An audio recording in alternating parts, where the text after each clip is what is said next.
네, 수요일입니다. 또 말씀 보는 시간으로 함께 만나게 되어서 반갑습니다. 예, 한 주간 어떻게 지내셨습니까? 잘 지내셨죠? 우리가 오늘도 말씀 보지만 이 말씀, 하나님께서 우리에게 말씀하시는 그것들을 지키지 않는다면, 그런 사람 하나 없다면 과연 우리가 그리스도인이라고 말할 수 있을까? 이렇게 한번 또 대입해서 생각해 보게 되었습니다.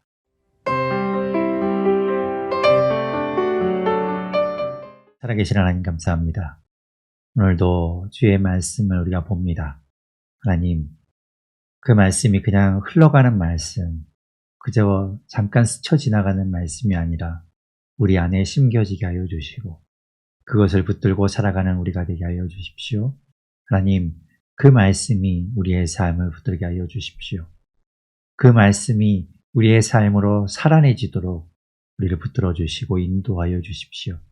그래서 이 땅 가운데 의인을 찾을 때, 이 땅 가운데 그리스도인을 찾을 때, 이 땅 가운데 하나님의 백성을 찾을 때 우리가 드러나게 하여 주시고 우리가 주님 앞에 설 수 있도록 하나님 함께하여 주시옵소서. 주님께 모든 것 맡기고 의뢰하며 모든 것 주님께 의지하며 우리 주 예수 그리스도 이름으로 기도드립니다. 아멘. 3장 1절에 보면 끝으로라고 이야기하면서 나의 형제들아 주 안에서 기뻐하라 라고 이야기해요. 바울은 계속해서 이 빌립보서 안에서 기뻐하라 반복해서 이야기하고 있습니다. 그리고 이어서 이야기하는 것이 너희에게 같은 말을 쓰는 것이 내게는 수고로움이 없다. 같은 말을 쓴다. 어떤 말을 계속해서 반복한다는 것인가? 지금 이야기한 것처럼 기뻐하라는 말일 수도 있고요.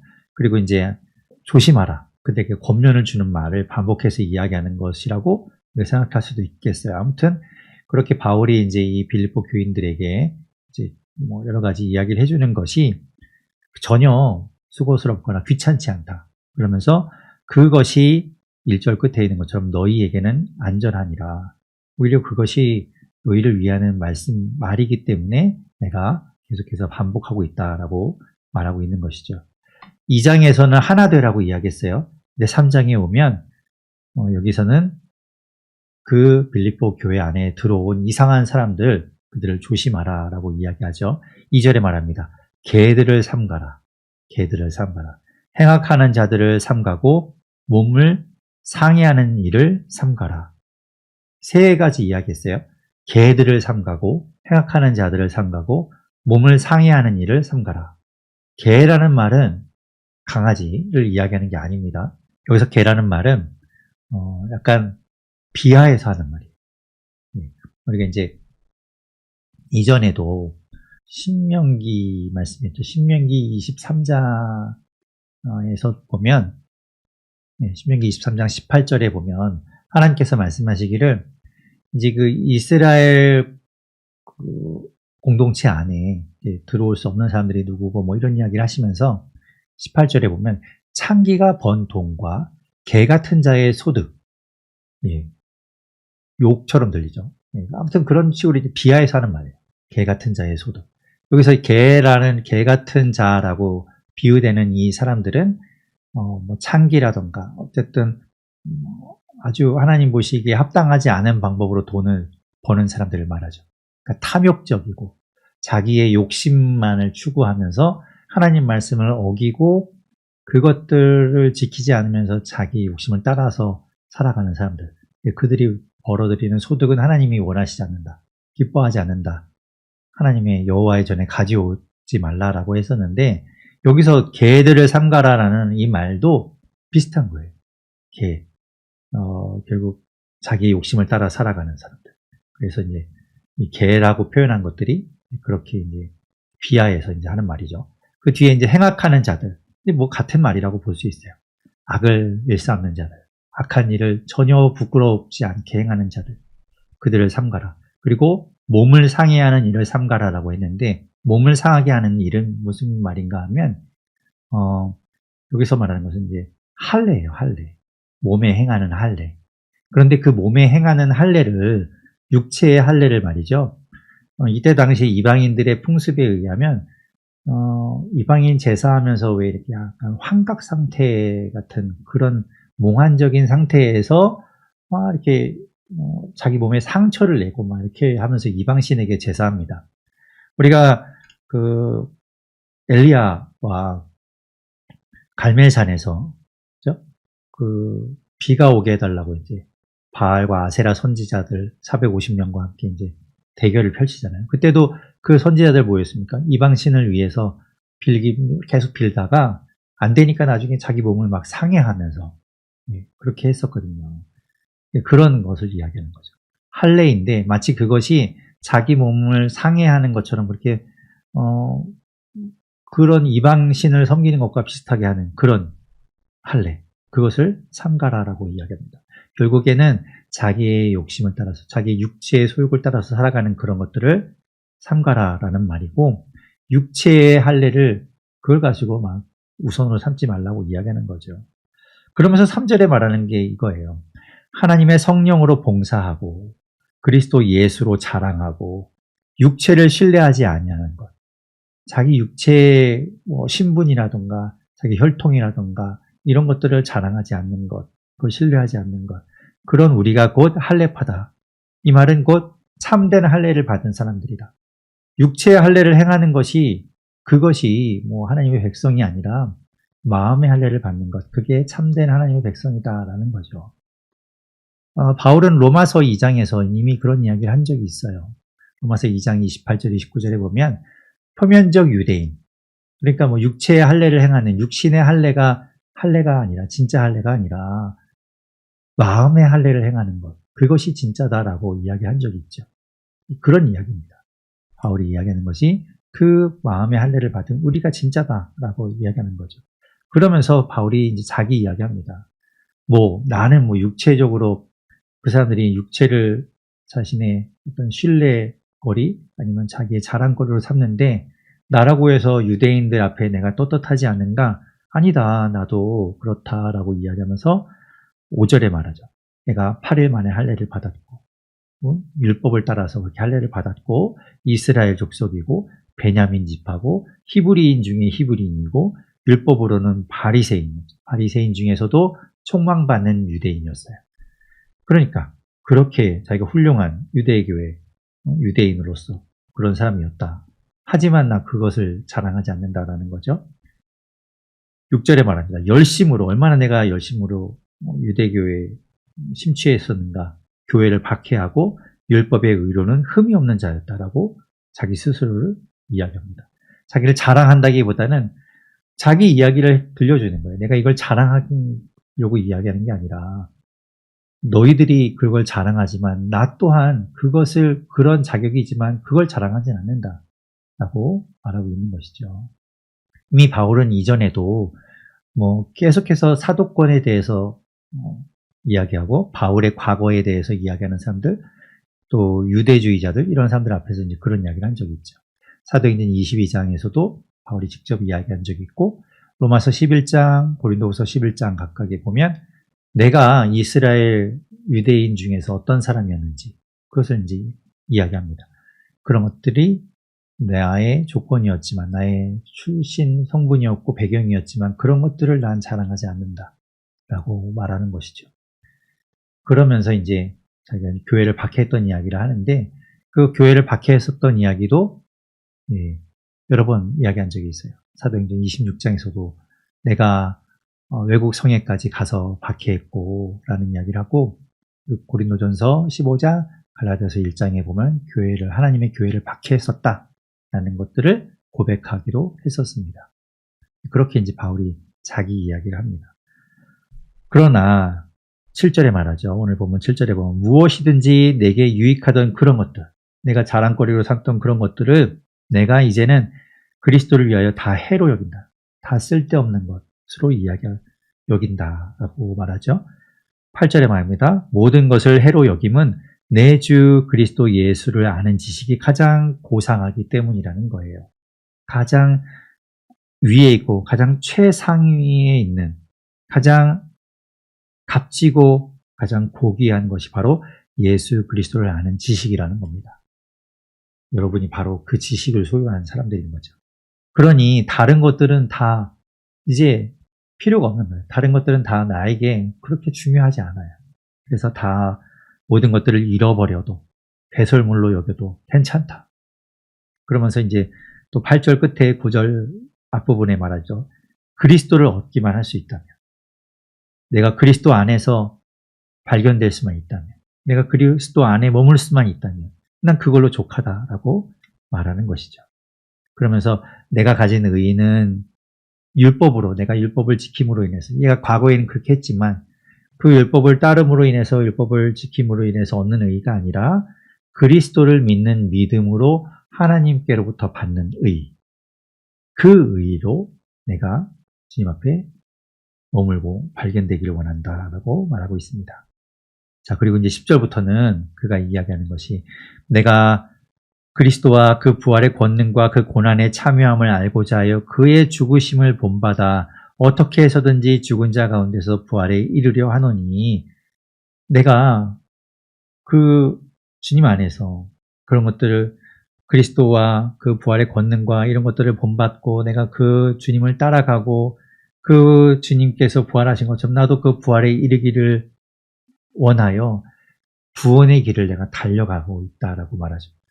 구원이 우리 구원 받았지요? 구원을 받긴 했지만 그 구원이 완전하게 이루어지진 않았어요. 그 구원이 불완전한 구원, 구원이 부족해 이런 건 아니지만, 그 구원은 우리에게 칭의로 주어졌지만 우리가 또 그 구원을 이루며 살아가는 것 또한 중요하죠. 성화의 과정을 통해서 우리가 하나님의 백성으로 이 땅을 살아가는 것 또한 중요하잖아요.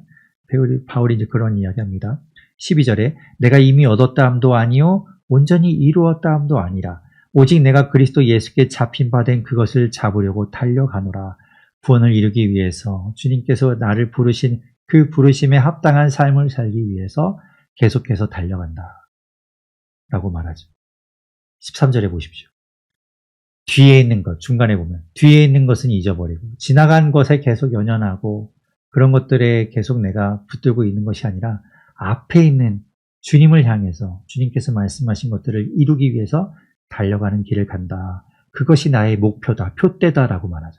14절에 표대를 향하여, 그 목표를 향해서 내가 달려가노라.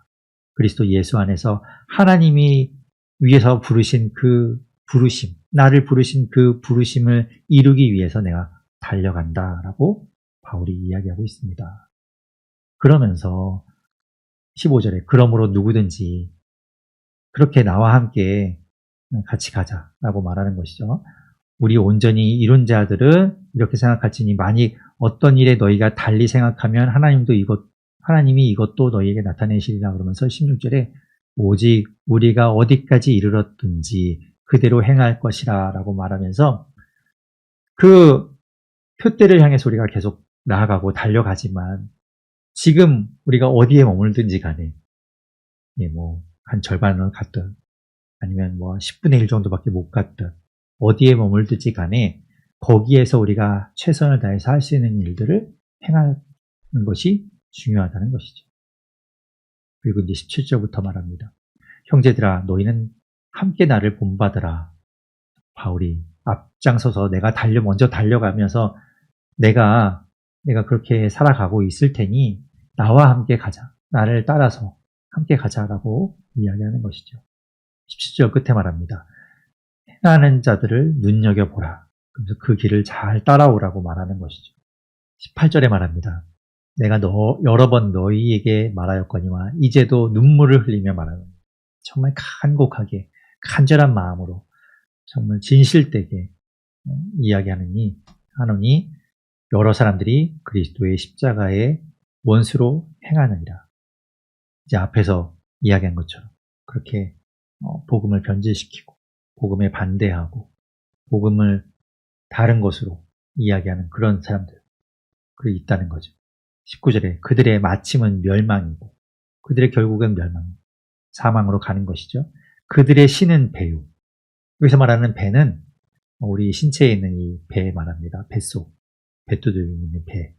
그래서 그들이 이 배, 자기 욕심을 채우는 것, 자기의 육체의 욕망을 채우는 그것을 신으로 생각하고 살아간다는 거죠. 그것이 최고라는 거예요. 내 욕심을 따라서 내 욕망을 채우기 위해서 살아가는 것을 최고로 살아간다. 그리고 그들의 영광은 그들의 부끄러움에 있다. 결국 그들은 부끄러움을 당하게 될 것이고, 그러면서 그들의 땅의 일을 생각한다라고 말하죠. 그러나 우리는 누구입니까? 우리는 하늘의 시민권을 가진 자예요. 그래서 20절에 말하죠. 우리의 시민권은 하늘에 있다. 개관 때도 말씀드렸지만 이 빌립보 교회의 교인들뿐만 아니라 빌립보에 사는 사람들은 로마의 시민권을 가지고 있었습니다. 바울도 로마의 시민권을 가지고 있었죠. 하지만 그 바울의 로마 시민권은 그는 그것을 자기의 자랑으로 여기거나 자기가 전도하거나 복음을 전하는 데에 그것이 무슨 특별하게 행사할 수 있는 권리라고 생각하지 않았어요. 다만 그것이 복음을 전할 때 어떤 여러 가지 여건에 사용되기를 원했던 것이고, 그래서 지금 바울이 로마의 감옥에 온 것도 그 로마의 시민권을 사용했기 때문이죠. 그 가이사에게 재판을 받게 해달라는 것 때문에 이제 오게 됨으로 인해서 복음을 전할 수 있는 길이 또 열렸던 것처럼 바울은 그렇게 시민권을 사용했어요. 근데 이 빌립보의 사람들은 로마의 시민권을 가지고 있다는 것을 가장 자랑스럽게 생각했습니다. 다른 식민지에 있는 사람들보다 나는 로마의 시민권 갖고 있고 로마의 시민권을 행사함으로 인해서 동등한 자격을 가졌다라는 것을 자랑스럽게 생각했는데, 바울이 이야기하는 것, 우리의 시민권은 하늘에 있다. 하늘의 시민권을 가졌다. 이 땅에 있는 로마의 시민권보다 더 위에 있는 가장 고귀하고 고상한 하늘의 시민권이 우리에게 있다라고 이야기하는 거죠. 거기로부터 구원하는 자, 곧 주 예수 그리스도를 기다린다라고 말하면서 그는 만물을 자기에게 복종하게 하실 수 있는 자의 역사로 우리의 낮은 몸을 자기의 영광의 몸의 형체와 같이 변하게 하시리라. 우리를 주님이 변화되신 그것처럼 우리 또한 이 땅에서 우리가 이 땅의 생을 마감하더라도 주님 우리를 부활시키시고 주님의 모습처럼 우리 또한 변하게 하실 거라고 이야기하고 있는 겁니다. 4장 1절에서는 이제 3장의 이야기를 정리하는 거예요. 3장에서 이제 우리가 뒷부분만 이야기하더라도 우리가 하늘의 시민권을 가졌다. 그런 이야기 했었죠. 그러면서 이제 바울이 나를 본받아라. 내가 앞에 달려갈 테니 내가 하나님의 백성으로서 이 땅에 그리스도인으로서 정말 내가 최선을 다해서 살아갈 테니 나와 함께 가자. 나를 보고 따라와라. 라고 이제 이야기했었는데, 그러므로 라고 이제 4장 1절에 이야기하면서 이제 결론을 맺고 있는 거예요. 그걸 다 정리해서. 그러므로 나의 사랑하고 사모하는 형제들, 나의 기쁨이요 면류가 아닌 사랑하는 자들아, 이와 같이 주 안에 서라. 라고 말합니다. 주 안에 서라. 주 안에. 주 바깥에 말고 주 안에 서라고 이야기합니다. 그죠. 그것이 참 중요합니다. 주 안에 있는 것. 자, 그리고 이제 2절부터는 이제 마지막 인사하기 전에 당부하는 이란 여러 가지 이야기를 하는데요. 바울이 앞에서 이제 2장에서도 한 마음을 가지고 한 뜻을 가지고 하나 되라고 이제 이야기했는데, 그 이유가 무엇이었는가? 이 4장에 보면 이제 그 이유가 나옵니다. 2절에 말하죠. 내가 유오디아를 권하고 순두개를 권하노니 주 안에서 같은 마음을 품으라 이야기합니다. 아마도 이 빌립보 교회 안에 유오디아라는 또 둘 다 여인입니다. 유오디아와 순두개라는 이제 여인이 있었고 여자 사역자였던 것 같아요. 그가 이제 3절 끝에 보면 나의 동역자들이라고 이야기하는 것을 보면 바울처럼 이제 이 빌립보 교회를 위해서 여러 가지 사역들을 감당하던 두 사람이었던 것 같은데, 이제 이들의 마음이 갈라졌고, 그러면서 이제 유오디아와 순두개가 교회 리더임에도 불구하고 이제 나뉘어져서 싸우다 보니까, 그 밑에 이제 또 파벌처럼 그런 게 생겼겠죠. 그래서 이제 그들에게 권하기를 같은 마음을 품으라라고 바울이 직접적으로 언급을 하는 거예요. 이것 때문에 바울이 이제 앞에서 한 마음을 가져라, 하나 되기를 바란다라고 이야기했던 것이겠죠. 그와 더불어 이제 3절에 보면 참으로 나와 멍에를 같이 한 내게 구하노니 라고 말하는데요. 여기서 말하는 너, 내게라고 하는 이게 누구냐? 아직도 풀리지 않는 수수께끼입니다. 여러 가지 이야기가 있어요. 너라는 게 2인칭 단수를 썼거든요. 그러니까 앞에서 우리가 1장에서 빌립보 교회 성도들과 감독들과 집사들에게 편지하노니라고 했는데 갑자기 여기서는 한 사람을 지목해서 나와 멍에를 같이 한 내게 구하노니라고 딱 지명해서 이야기하고 있어요. 근데 그게 누구냐? 여러 가지 설들이 있어요. 어떤 특정한 사람일 것이다 라고 이야기하기도 하고 아니다. 그냥 이 빌립보 교회를 그냥 한 사람처럼 이렇게 칭해서 의인화해서 이야기하는 것일 거다. 이렇게 여러 가지 설들이 있긴 한데 아무튼 바울은 이 편지를 보고 있는 어쩌면 편지를 보고 있는 읽고 있는 우리에게 하는 말일 수도 있겠죠. 또 이 빌립보 교인 중에 읽고 있는 듣고 있는 그 사람에게 나와 멍에를 같이 한 내게 구하노니 복음에 나와 함께 힘쓰던 저 여인들 유오디아, 순두개를 돕고 또한 글레멘드는 남자입니다. 글레멘드와 또 그 외에 나의 동역자들을 도우라. 그 이름들이 생명책에 있느니라 라고 이야기합니다. 생명책, 성경에 여러 군데에 이제 나오는 이야기죠. 시편 69편 28절에도 보면 그들을 생명책에서 지우사라고 해서 하나님의 생명책은 그곳에 기름이 기록된 자들은 주님의 생명을 얻고 그 생명책에 이름이 있지 않고 이름이 지워진 자들은 영원한 사망에 이르게 된다라는 거죠. 그 이야기들은 요한계시록에 많이 나옵니다. 대표적으로 3장 5절에 있는 말씀을 제가 이렇게 적어놨는데 그 외에도 요한계시록에 보면 생명책에 대한 이야기가 참 많이 나와요. 그런가 하면 출애굽기 32장 32절에 보면 이야기하죠. 모세가 이야기합니다. 이제 그들의 죄를 사하시옵소서. 하나님께 모세가 말하는 것인데 그렇지 아니하시오면 원하건대 주께서 기록하신 책, 이게 이제 생명책이겠죠. 주께서 기록하신 책에서 내 이름을 지워버려 주십시오 라고 모세가 이스라엘 백성들을 위해서 간곡하게 자기 이름을 빼더라도 그들을 용서해 달라고 이제 구하는 장면이 있었습니다. 이게 이제 생명책이라는 거죠. 자, 그런 성경에 있는 여러 가지 이제 이야기들을 우리가 또 생각해 볼 수 있고요. 자, 그들을 도우라라는 이야기가 이제 있고 그 다음에 이제 4절부터는 주 안에서 항상 기뻐하라. 내가 다시 말하노니 기뻐하라 라고 또 기쁨에 대한 이야기를 하죠. 그러면서 너희의 관용을, 너희의 용서함과 너희의 너그러움과 이런 것들을 모든 사람에게 알게 하라. 주께서 가까우시니라 라고 이야기합니다. 주의 임재가 가까우니, 물론 언제 예수님이 이 땅에 다시 오실지 우리가 대림절을 보내고 있지만 알 수 없죠. 하지만 주님이 곧 오신다는 마음으로 관용을 베풀고 모든 사람에게 친절하고 너그럽게 대하라고 바울이 이야기합니다. 그러면서 6절, 7절에 보면 아무것도 염려하지 말고 다만 모든 일에 기도와 간구로 너희의 구할 것을 감사함으로, 이미 받은 것처럼 감사함으로 하나님께 아뢰라. 그리하면 모든 지각에 뛰어난 하나님의 평강,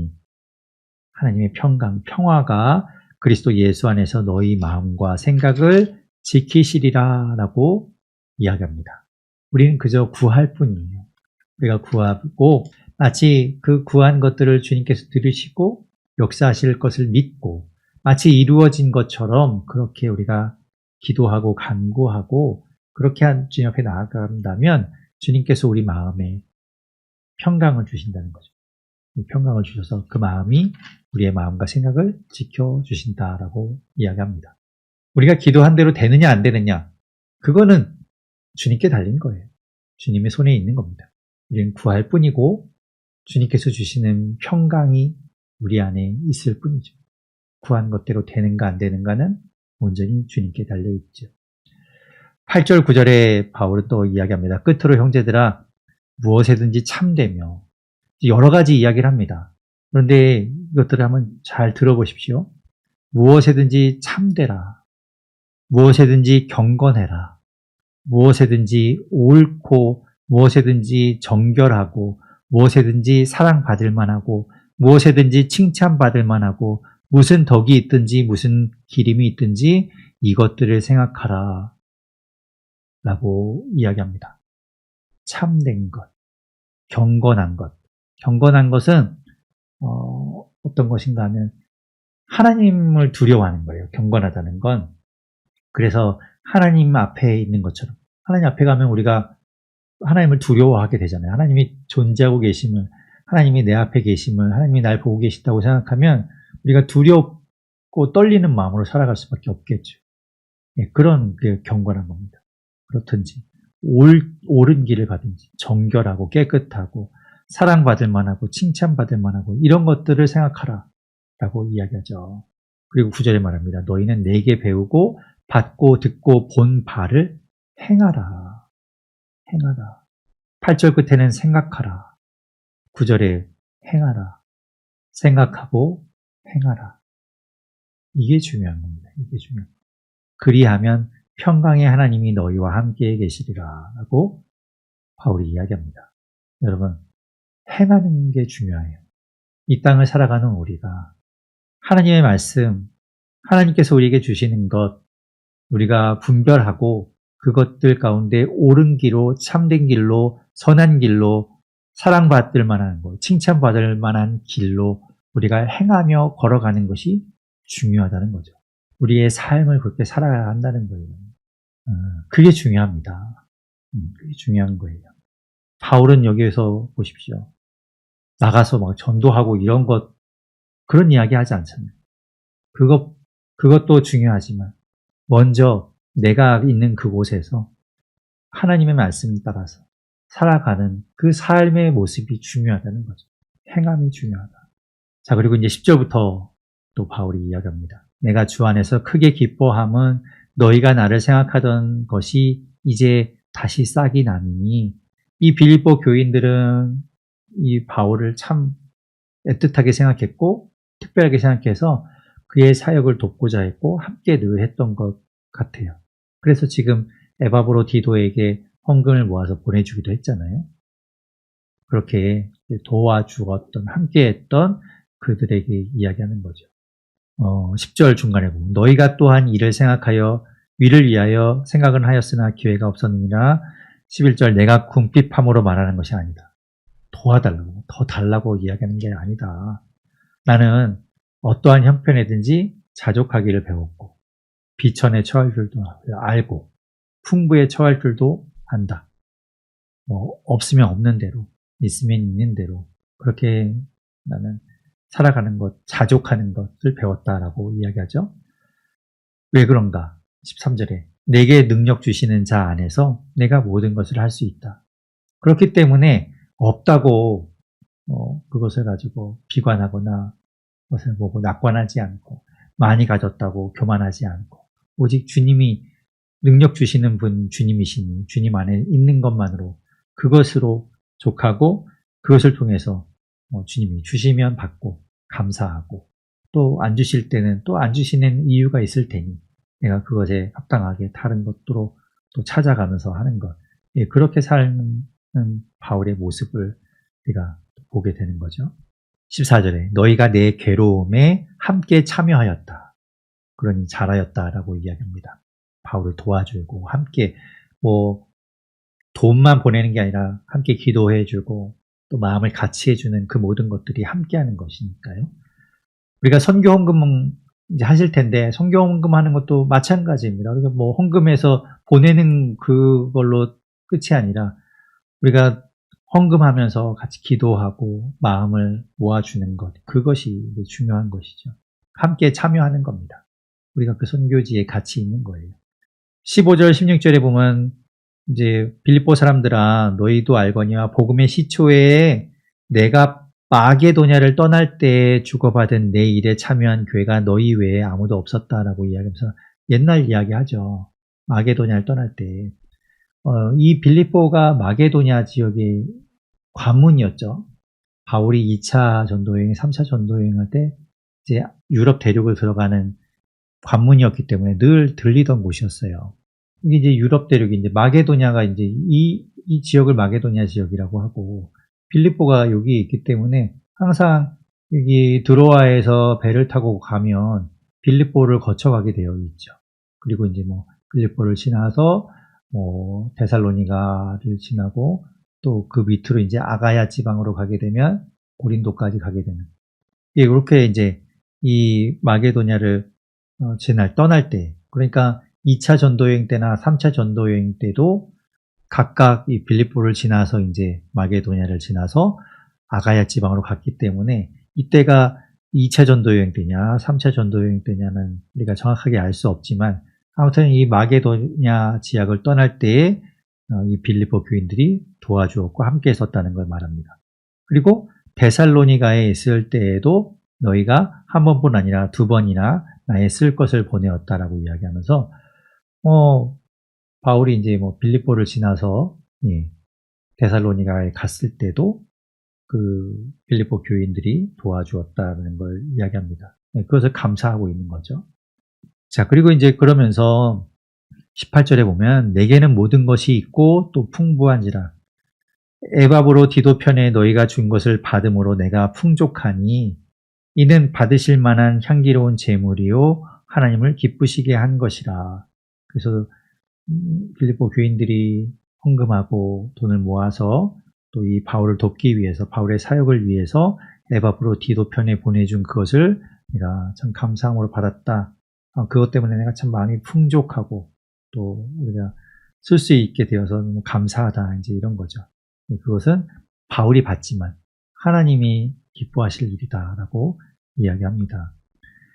19절에 나의 하나님이 그리스도 예수 안에서 영광 가운데 그 풍성한 대로 너희 모든 쓸 것을 채우시리라 라고 축복하죠. 빌립보 교인들도 넉넉하지 않은 가운데 십시일반 도와서 이제 했을 텐데 하나님께서 그 모든 것들을 채워주시기를 간구합니다. 그리고 21절부터 이제 끝인사를 하게 되는데요. 그리스도 예수 안에 있는 성도에게 각각 문안하라. 나와 함께 있는 형제들이 너희에게 문안하고, 22절에 보면 모든 성도들이 너희에게 문안하되 특별히 가이사의 집 사람들 중 몇이라라고 이야기하는데요.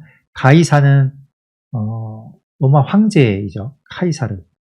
그런데 그렇다면 이 로마 황제의 사람들 중에 뭐 누가 바울의 복음을 듣고 이제 믿게 되었다는 것인가 알 수는 없어요. 근데 이제 가이사의 집이라는 것을 보면 황제의 뭐 어떤 친척이라, 또 아니면 높은 관직에 있는 누군가를 말하는 것이겠죠. 아무튼 뭐 그들 중에 이제 그 집 사람들 중에 몇이 바울의 복음을 전해 듣고 또 그러면서 바울에게서 들은 그 복음으로 인해 회심하고 마음을 같이 하였던가, 아니면 또 이 빌립보와 관련되어 있던, 그러니까 뭐 로마에서 빌립보에 파송되어서 일했던 로마의 관직에 있던 그 사람이 이제 바울과 알게 되면서 바울을 통해서 이제 빌립보 교회에 안부를 전하고 있는 것일 수도 있겠죠. 아무튼 이렇게 이제 그 로마의 고위층에 있는 사람들도 안부를 전하고 있다라고 전해주고 있습니다. 그러면서 23절에 주 예수 그리스도의 은혜가 너희 심령에 있을지어다 라고 축복하며 빌립보서가 마쳐지게 됩니다. 살아계신 하나님 감사합니다. 주님, 우리에게 주님의 말씀을 들려주셔서 감사합니다. 주님, 이 땅 가운데 우리를 부르신 주님의 뜻, 우리를 구별하셔 세우신 그 주님의 뜻, 그것들을 우리가 발견합니다. 우리를 이 땅에서 부르신 것은 이 땅 가운데 주의 백성으로 그리스도인으로 살아가도록 주님께서 우리를 부르셨습니다. 가장 고상하고 가장 고귀하고 가장 값진 주님을 아는 그 지식 가운데 머물도록 우리를 부르셨습니다. 주님, 우리가 그 부르심에 합당하게 표대를 향하여 주님을 향하여 주님 닮아가기 위하여 주님처럼 자라가기 위하여 날마다 성장하도록 앞으로 나아가게 도와주시고, 주님, 그러므로 인해서 구원을 이루며 이 땅 가운데 주님의 말씀을 행하며 살아가는 우리가 되도록 인도하여 주시고 늘 함께 붙들어 주시옵소서. 2023년 마무리 잘할 수 있게 도와주시고 하나님, 새해 새로운 마음으로 시작할 때에 잘 준비되어서 하나님 또 풍성한 한 해를 맞이할 수 있도록 도와주시옵소서. 이제는 우리 주 예수 그리스도의 은혜와 하나님의 사랑과 성령의 사귐의 역사가 주님 앞에 살아가기를 결단하는 모든 그리스도인들, 모든 주의 백성 가운데 이제로부터 영원토록 함께 하시기를 간절히 축원합니다. 아멘.